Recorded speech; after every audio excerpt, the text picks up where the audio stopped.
Hello दोस्तों, स्वागत है आपका अपने YouTube चैनल इम्प्रेसिव लर्निंग में। जैसा कि हम कवर कर रहे थे उत्तराखंड के अंतर्गत उत्तराखंड के जनपद के बारे में, जिसमें लास्ट लेक्चर में मैंने आपको देहरादून जिले में स्थित प्रमुख पर्यटन स्थल और वहां के प्रमुख मंदिरों के बारे में बताया था। इसी के साथ आज हम बात करेंगे राज्य के पौड़ी जो गढ़वाल मंडल में स्थित है उसके बारे में। तो आप लोग ऐसी एक उत्तराखंड और पौड़ी गढ़वाल का रफ स्केच बना लीजिए, जिसकी मदद से हम पौड़ी गढ़वाल के जो बेसिक तथ्य हैं उनको केवल मानचित्र को देखकर ही समझ लेंगे। इससे हमें इनको याद करने में भी काफ़ी आसानी रहेगी। जैसा कि मैंने यहाँ एक उत्तराखंड का मैप बनाया है स्केच, और इसी के साथ पौड़ी गढ़वाल जो कहाँ पर स्थित है हमारे, अगर इसके ये नॉर्थ, साउथ, ईस्ट, वेस्ट, उत्तर, दक्षिण, पूरब और पश्चिम, अगर उत्तराखंड के संदर्भ में पौड़ी गढ़वाल को हम देखें तो पौड़ी गढ़वाल इसके दक्षिण पश्चिम में स्थित है। तो पौड़ी गढ़वाल की स्थिति उत्तराखंड राज्य के दक्षिण पश्चिमी भाग में स्थित है। और अगर इसके समीपवर्ती जिन जिलों के साथ ये सीमा बनाता है उसकी बात करें तो हरिद्वार, देहरादून, टिहरी गढ़वाल, चमोली, रुद्रप्रयाग, अल्मोड़ा और नैनीताल। ठीक है, तो ये किस किस के साथ बनाता है? देहरादून, हरिद्वार, टिहरी गढ़वाल, चमोली, रुद्रप्रयाग,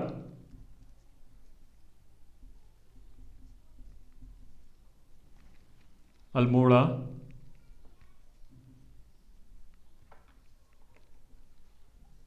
और नैनीताल। इसी के साथ पौड़ी गढ़वाल उत्तर प्रदेश के साथ भी सीमा बनाता है। देहरादून में हमने देखा था कि देहरादून उत्तर प्रदेश के साथ साथ हिमाचल प्रदेश के साथ सीमा बनाता था, लेकिन पौड़ी गढ़वाल उत्तर प्रदेश केवल एक ही राज्य के साथ सीमा बनाता है। और संभवतः जो पौड़ी गढ़वाल है वो पूरे राज्य में सबसे ज़्यादा अन्य जिलों के साथ सीमा बनाता है। तो नंबर 1 हरिद्वार, देहरादून, टिहरी गढ़वाल, चमोली, रुद्रप्रयाग, अल्मोड़ा और नैनीताल, 7 जिलों के साथ ये सीमा को बनाता है। ठीक है, तो ये चीज़ आप लोग नोट करते हुए चलिए। सेम ऐसी एक स्केच बनाते हुए इसी में हम जानेंगे कि पौड़ी गढ़वाल में कौन कौन सी नदियाँ बहती हैं, और उसी के साथ यहाँ की जनसंख्या, इसके क्षेत्रफल के बारे में। इन चीज़ों से पहले बात कर लेते हैं पौड़ी गढ़वाल के ऐतिहासिक परिदृश्य की। कुछ बेसिक पॉइंट्स जो पौड़ी गढ़वाल के बारे में यहाँ पर मैं लिख देता हूँ कि पौड़ी गढ़वाल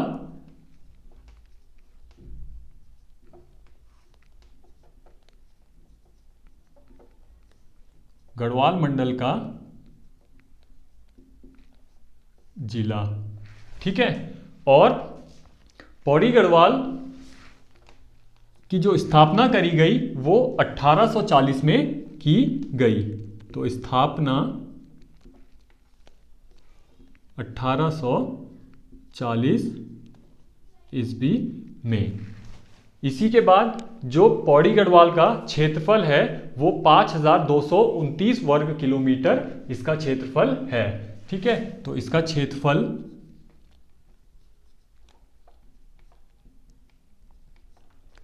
5229 वर्ग किलोमीटर। 5229 वर्ग किलोमीटर यहाँ इसका क्षेत्रफल है। इसके भौगोलिक दृष्टि को जानने से पहले पौड़ी गढ़वाल के कुछ ऐतिहासिक पक्ष को हम देख लेते हैं। तो इसके ऐतिहासिक परिदृश्य को के बारे में जानते हैं। तो आप हेडिंग डाल लीजिए ऐतिहासिक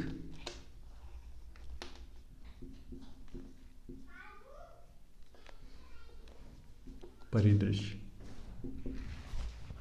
ऐतिहासिक दृष्टि से गढ़वाल क्षेत्र के अंतर्गत सबसे पहले जिन राजवंशों ने राज किया वो थे कत्यूरी राजाओं के राजवंश। इन्होंने यहाँ 800 से 1100 ईस्वी तक गढ़वाल क्षेत्र के अंतर्गत राज किया। तो सबसे पहले कत्यूरी राजवंश, इन्होंने 800 ईस्वी से 1100 ईस्वी तक राज किया। कत्यूरी राजाओं के पतन के बाद गढ़वाल क्षेत्र 52 छोटी छोटी रियासतों में विभक्त हो गया और वो छोटी छोटी रियासतें जो थी वहाँ पर अलग अलग राजा राज करते थे। उन्हीं छोटी रियासतों के जो राजा थे वही लोग वहाँ पर राज किया करते थे। इसी में 15वीं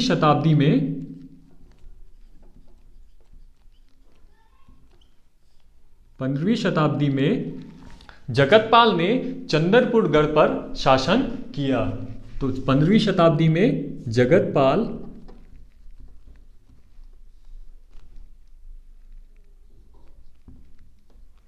चांदपुर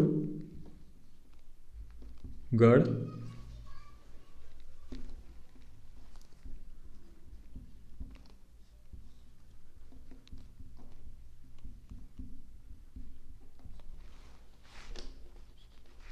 पंद्रहवीं शताब्दी के अंत में जो चांदपुर गढ़ पर शासन करने वाला शासक था वो था अजयपाल। 15वीं शताब्दी के अंत में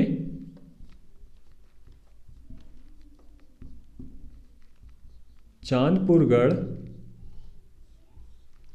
पर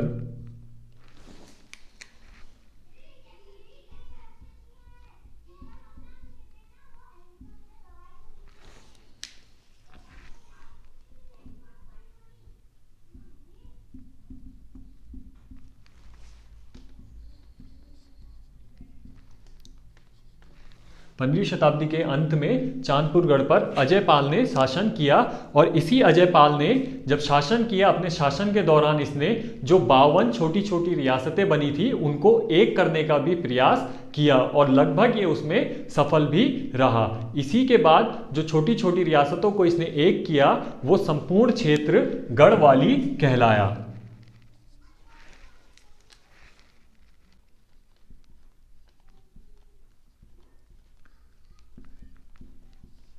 अजयपाल द्वारा सभी रियासतों का क्षेत्र एक क्षेत्र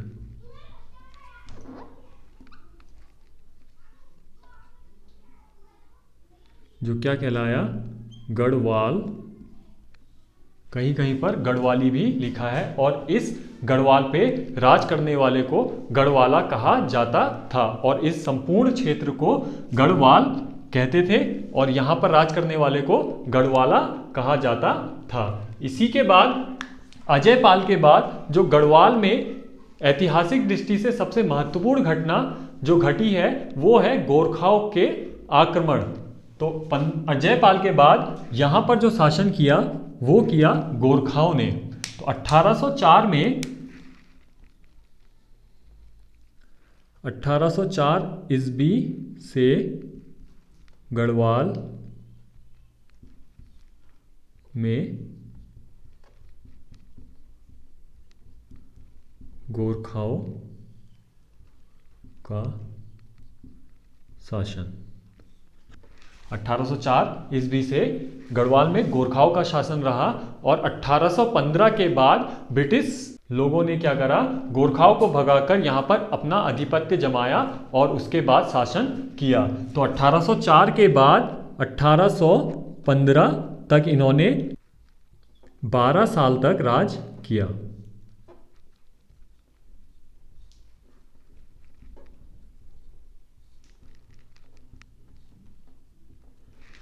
तो गोरखाओं ने 12 साल तक गढ़वाल क्षेत्र पर शासन किया। 1815 के बाद यहाँ पर ब्रिटिश का आधिपत्य होने के बाद किसका शासन हुआ, ब्रिटिश सरकार का। 1815 ईस्वी से स्वतंत्रता तक ब्रिटिश शासन।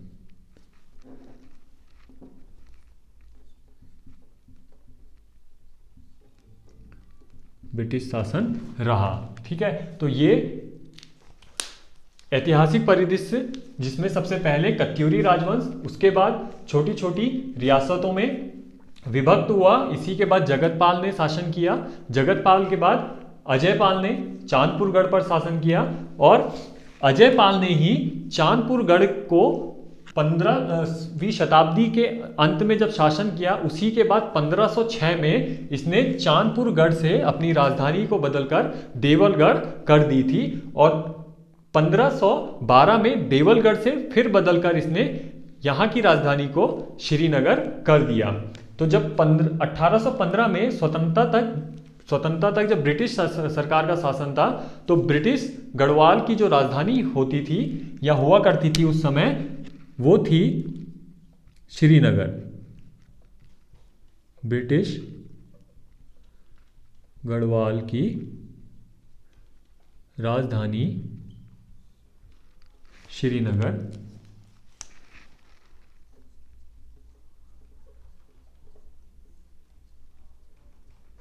श्रीनगर रही। ठीक है, तो ये थे पौड़ी गढ़वाल जनपद के ऐतिहासिक परिदृश्य के बारे में। इसके बाद इसी में हम जानते हैं पौड़ी गढ़वाल में भौगोलिक क्षेत्र, भौगोलिक स्थिति, साथ ही वहाँ की जनसंख्या, नदियाँ, वनस्पति और वहाँ की स्थलाकृति के बारे में। तो चलिए अब जानते हैं पौड़ी गढ़वाल के भौगोलिक क्षेत्रफल या भौगोलिक दृष्टि के बारे में। तो आप हेडिंग डाल लीजिए।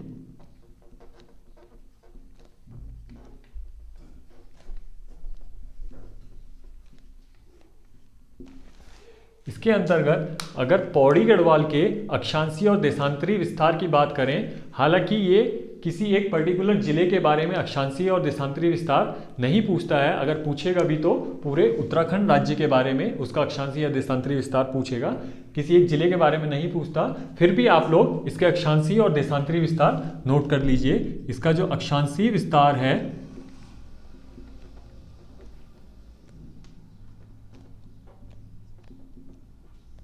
और देशांतरी विस्तार,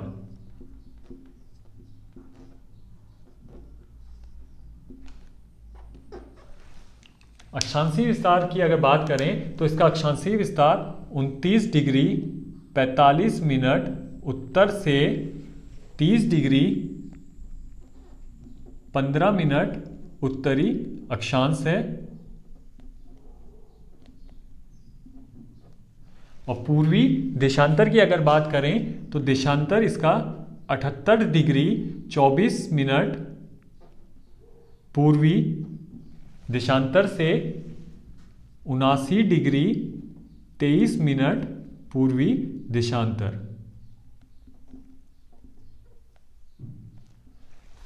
तो पौड़ी गढ़वाल का अक्षांशीय और देशांतरी विस्तार। इसके बाद पौड़ी गढ़वाल क्षेत्र का जो क्षेत्रफल है कुल वो कितना है, 5229 वर्ग किलोमीटर या फिर 5229 वर्ग किलोमीटर। इसी के बाद अगर इसकी ऊंचाई की बात करूं तो पौड़ी गढ़वाल की ऊंचाई समुद्र तल से 1650 मीटर है।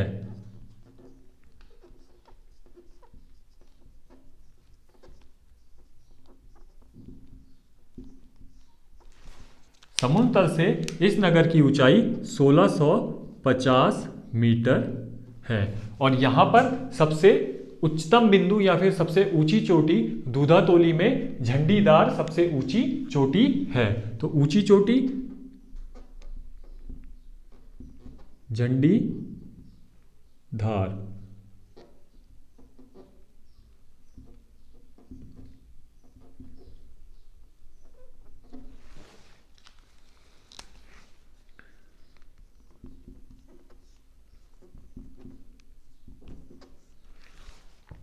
इसी के बाद स्थिति की बात करूं तो पौड़ी गढ़वाल में कुछ ही भाग भाबर क्षेत्र के अंतर्गत आता है, बाकी संपूर्ण भाग इसका पर्वतीय क्षेत्र के अंतर्गत आता है। तो ये पौड़ी गढ़वाल जो स्थित है कंडोलिया पहाड़ी की ढाल पर स्थित है।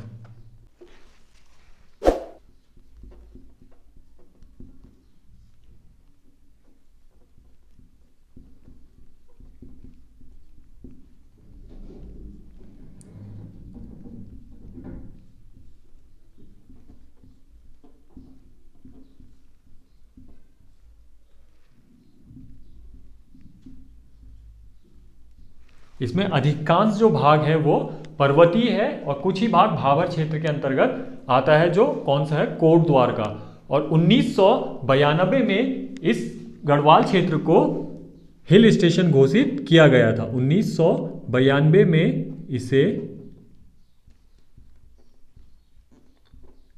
हिल स्टेशन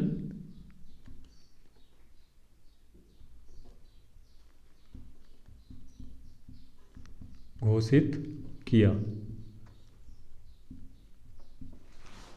और इसी में 1960 में चमोली जिले को पौड़ी गढ़वाल जिले से अलग करा गया और 1997 में रुद्रप्रयाग जिले को इस जिले से अलग करा गया। तो यहां पर आप नोट करते हुए चलिए, 1960 में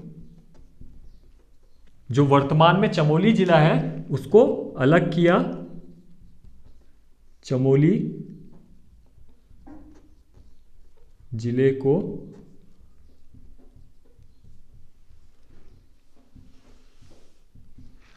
और 1997 में जो वर्तमान में रुद्रप्रयाग जिला है उसको इससे अलग करा गया।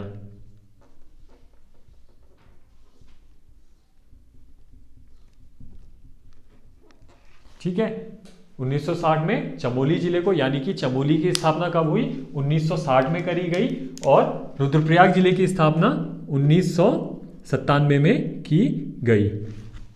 इसके बाद बात करें पौड़ी गढ़वाल और देवप्रयाग की, तो पौड़ी गढ़वाल और देवप्रयाग को 24 दिसंबर 2001 को एक पुल के माध्यम से जोड़ा गया था। तो यहां पर मैं लिख देता हूं कि 24 दिसंबर 2001 को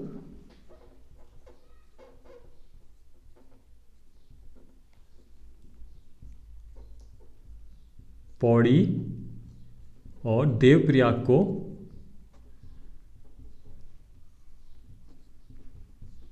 एक पुल के माध्यम से जोड़ा गया।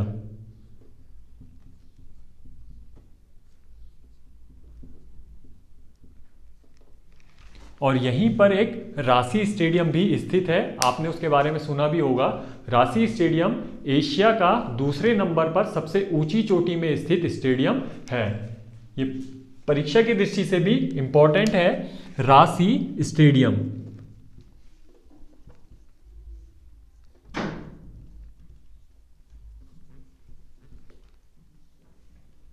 रांसी स्टेडियम एशिया का दूसरे नंबर पर सबसे ऊंची चोटी में स्थित स्टेडियम है।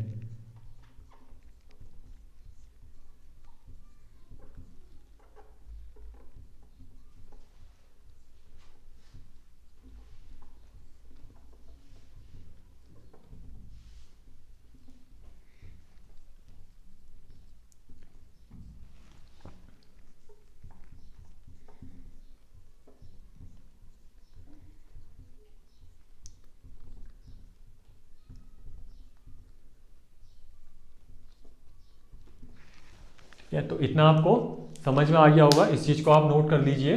इसी में जो कितने जिलों के साथ सीमा बनाता है वो मैंने आपको बता दिया मैप के द्वारा। आप भी एक स्केच मैप के द्वारा इसको याद कर सकते हैं। इसको याद करने में काफ़ी आपको आसानी होगी। हरिद्वार, देहरादून, टिहरी गढ़वाल, चमोली, रुद्रप्रयाग, अल्मोड़ा और नैनीताल। संभवतः ये पूरे राज्य में पौड़ी गढ़वाल ऐसा जिला है जो पूरे राज्य में सबसे ज़्यादा अन्य जिलों के साथ सीमा बनाता है। इनको हम जब अपने उत्तराखंड जिला सीरीज कंप्लीट हो जाएगी तो कंपेयर करके देखेंगे कि किस राज्य में कितनी जनसंख्या अधिक है और किसकी सबसे कम है, साथ ही कौन सा जिला अपने अन्य समीपवर्ती जिलों के साथ सीमा बनाता है और कितने अन्य राज्यों के साथ सीमा बनाता है। तो देहरादून में हमने देखा था वो हिमाचल प्रदेश और उत्तर प्रदेश 2 राज्यों के साथ सीमा बनाता है।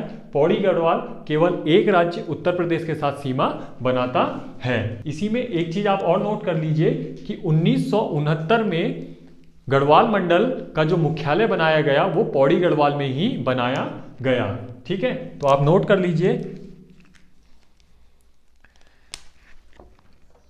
1969 में मुख्यालय पौड़ी में। ठीक है, तो 1969 में पौड़ी गढ़वाल को गढ़वाल मंडल का मुख्यालय बनाया गया। तो ये था पौड़ी गढ़वाल जिले की भौगोलिक दृष्टि के बारे में। इसी में आप तहसील और ब्लॉकों की संख्या भी लिख लीजिए। पौड़ी गढ़वाल जिले में 12 तहसीलें,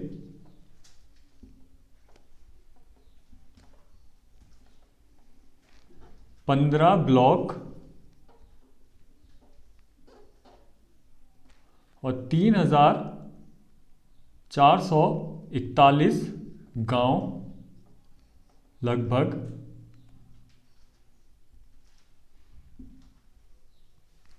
3441 गांव लगभग यहाँ पर स्थित हैं। तो आज की वीडियो में हमने पौड़ी गढ़वाल को एक स्केच के माध्यम से उसके समीपवर्ती कितने जिलों के साथ सीमा बनाता है उसको जाना, उसी के साथ उसके ऐतिहासिक परिदृश्य को देखा और उसी के बाद पौड़ी गढ़वाल की ऊंचाई, अक्षांशीय देशांतरीय विस्तार, उसके क्षेत्रफल के बारे में बात करी और इससे चमोली और रुद्रप्रयाग जिले को जो अलग करा गया वो 1960 और 1997 में अलग किया गया। 1960 में चमोली को, 1975 में रुद्रप्रयाग जिले को अलग किया गया। रांसी स्टेडियम जो एशिया के दूसरे नंबर का सबसे ऊंचाई पर स्थित स्टेडियम है वो कहाँ, पौड़ी में ही बना है। 1969 में गढ़वाल मंडल का मुख्यालय बनाया गया जो पौड़ी में ही बनाया गया। आज की वीडियो में बस इतना ही। वीडियो अगर आपको पसंद आई हो तो वीडियो को लाइक करें, साथ ही शेयर करें और चैनल को सब्सक्राइब करें। Thank you for watching.